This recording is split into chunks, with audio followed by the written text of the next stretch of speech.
I'm going to cheat with my first pickup because it's supposed to be a 50% threshold for talking about somebody, and Zach McKinstry of the Tigers has crept over that. Of course, we didn't talk on Monday, and I was going to talk all about McKinstry and how I picked him up everywhere I could in our Fab segment. Had we done one on Monday, it was obviously Memorial Day, so I'm going to cheat as I do.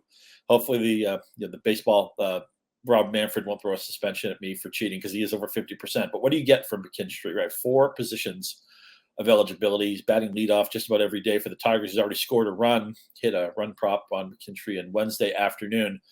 296, 406, 441. I realize that slash line is not at all congruent with what he's done for his career. He's been a journeyman. He really hasn't hit anywhere. He didn't hit for the Dodgers, didn't hit for the Cubs. Maybe he just needed to get back to the Midwest. He's an Ohio kid. He went to Central Michigan. The plate discipline is a real stat.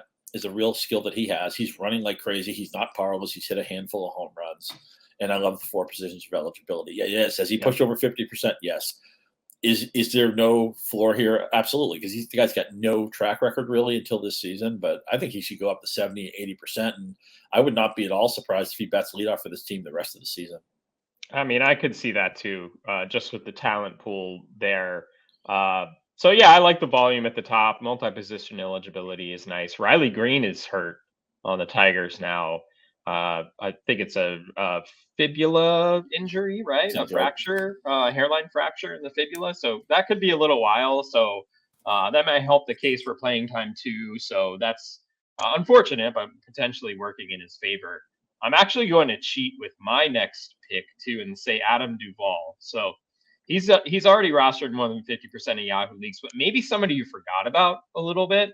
So got off to a red hot start, was hitting 455 with 4 home runs and 14 RBIs. That was through the first week of the season, first 8 games, then broke his wrist. But he just started a minor league rehab assignment in AAA on Tuesday.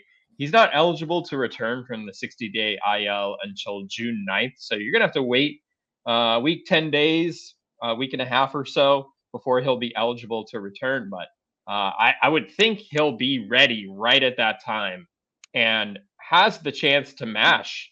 I wouldn't say, on the level that he was doing to start the year. And certainly with a wrist injury, you wonder about the power and that sort of thing. But in that ballpark, in that lineup, with the history that he has as being a power producer, if you're in a shallow league and someone dropped him, like let's say they had too many injuries, they had to drop Duvall, I think you should pick him up immediately.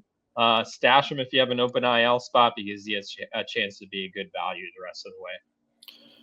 Yeah, I talked about earlier episode, one of my favorite trivia questions, who led the National League in RBIs in 2021? It was Duvall.